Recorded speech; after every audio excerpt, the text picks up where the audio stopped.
What was it like for both of you? We'll start with Madeline and then Mason.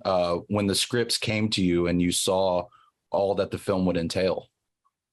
I was blown away. I said once I read it, I was like, no matter what, I have to book the role of Gwen and just be in this movie, because roles like Gwen and then scripts like The Black Phone, they don't come around that often.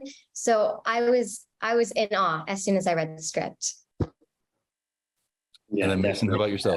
I read it with my mom and my dad for the first time, and I remember for one of the scenes, I don't know if I can say anything since it's out now, but a certain person gets axed. And I remember just being in such shock, and I was so sad because I loved that character so much. And yeah, like Madeline said, something like this doesn't just happen all the time. So I'm so happy I got the opportunity to do this. Now, with a film like this, one of the great things about it is when you have emotional stakes in the characters. And with this film, the sibling relationship between you two just really helps elevate that. What was it like for you two developing that rapport with one another prior to filming? Well, we didn't get to hang out very much because it was the height of COVID. We were filming it, sadly. But whenever we could and stuff in between takes or after we were done filming and stuff, we'd eat some dinner and stuff, but we got along great. I love working with Mason because in between takes, we'd like goof around and stuff like that. So I think that we got along so well was amazing because it really showed in the movie. Yeah, it definitely came across on screen. And now, Mason, you have quite the brunt of the physical side of this movie. I mean, what was that like for you being down in that basement, filming all of these intense moments? Honestly, I think the only worst part is just having the fake sweat on. Everything else is so much fun with this fake sweat. I know it's the most random thing, but it was like the greasiest, nastiest thing ever. And it was disgusting. But yeah, everything other than that, it was amazing and stuff. And it was physical at times, but I had a lot of fun doing it and stuff. I got to put on the harness to lift me up. That was a lot of fun. So.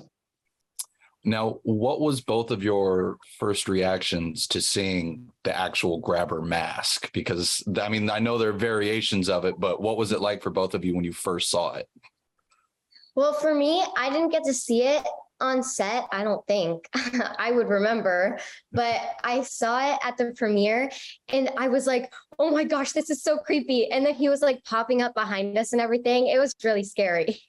Yeah, it was terrifying to see that thing in person. And especially with Ethan behind it, his eyes when he like does it, it gives me chills. But, yeah, the mask, it really is such a work of art. Yeah, I remember that being the first image that came out for the film, and I was like, okay, I'm in. So Mason, talking about Ethan, I mean, what was it like for you working with him every day? Since he's known for being such a nice guy, and yet here he is being this horrible person. What was it like for you, having that on set? Yeah, I mean, just the switch of Ethan to the grabber is so crazy. I mean, he was the nicest guy ever, and then when he puts that mask on, he just, something like changes inside of him. It's like just the inner grabber. I don't even want to talk about it without getting scared, but he is the most amazing actor, and just seeing him do that is something that I'll never forget. So what were some of the biggest creative challenges for you both coming into this film? Because, I mean, each of your characters have so many great layers and so many great dynamics. What were some of the biggest creative challenges for you both? For me, I think the biggest challenge was finding that sense of abandonment for Gwen, because I have such a loving and supportive family, and Gwen comes from a very broken home with an alcoholic father. And so even though Gwen like swears like a sailor and is really tough, I feel like she uses that side of her to hide her more vulnerable side. So that was the biggest challenge. Yeah, I say that definitely, because my family is awesome. So, it was really hard getting into, what Finney would have gone through. I can't imagine that. So I watched this old 1950 something movie. I think it was called The 400 Blows. It's an old French film, and talked about childhood trauma. So that really helped me find the character of Finney. And after that, it was just a lot of fun, and I had a lot of freedom with Finney. So obviously Scott Derrickson is a veteran in the horror genre by this point. And I'm curious, were either of you fans of his work prior to coming on to this film?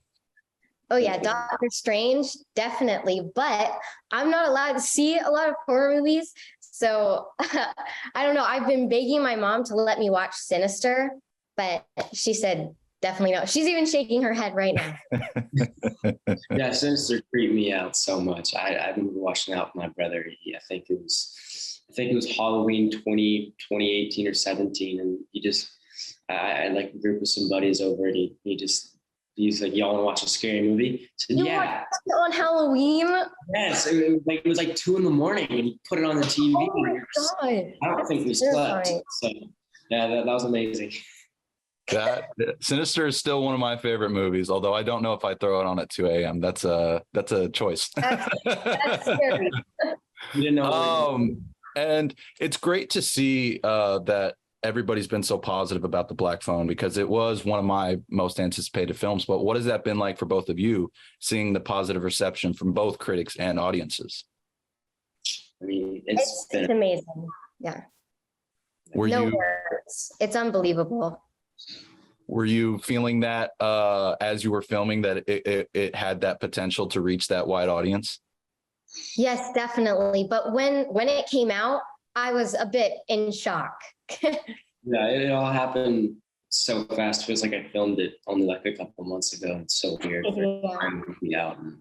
It's on Blu-ray now, so my friends have said they've watched it over 20 times. So yeah, my friends send me photos of them watching the scenes, and they're like, I know who that is.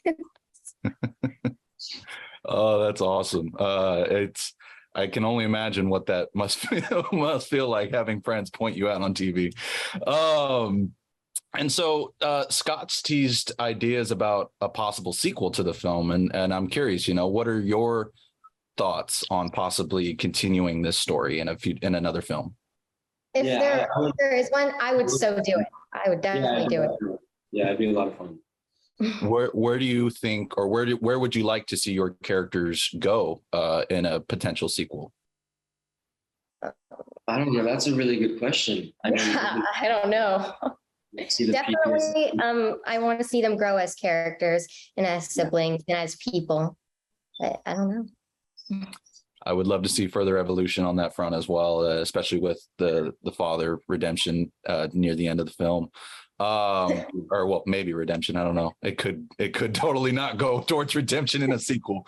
Well, and so Madeleine, for you also have The Harbinger coming up, which I mean is the total flip, where you're the one involved in all the terrifying things going on. What's that like for you? Going from the two perspectives, or two spectrums, I should say. Well, I was 8, I think, when I filmed that. So I was really little, but the story is about how far a father will go to save his child, even if it means coming face to face with the devil.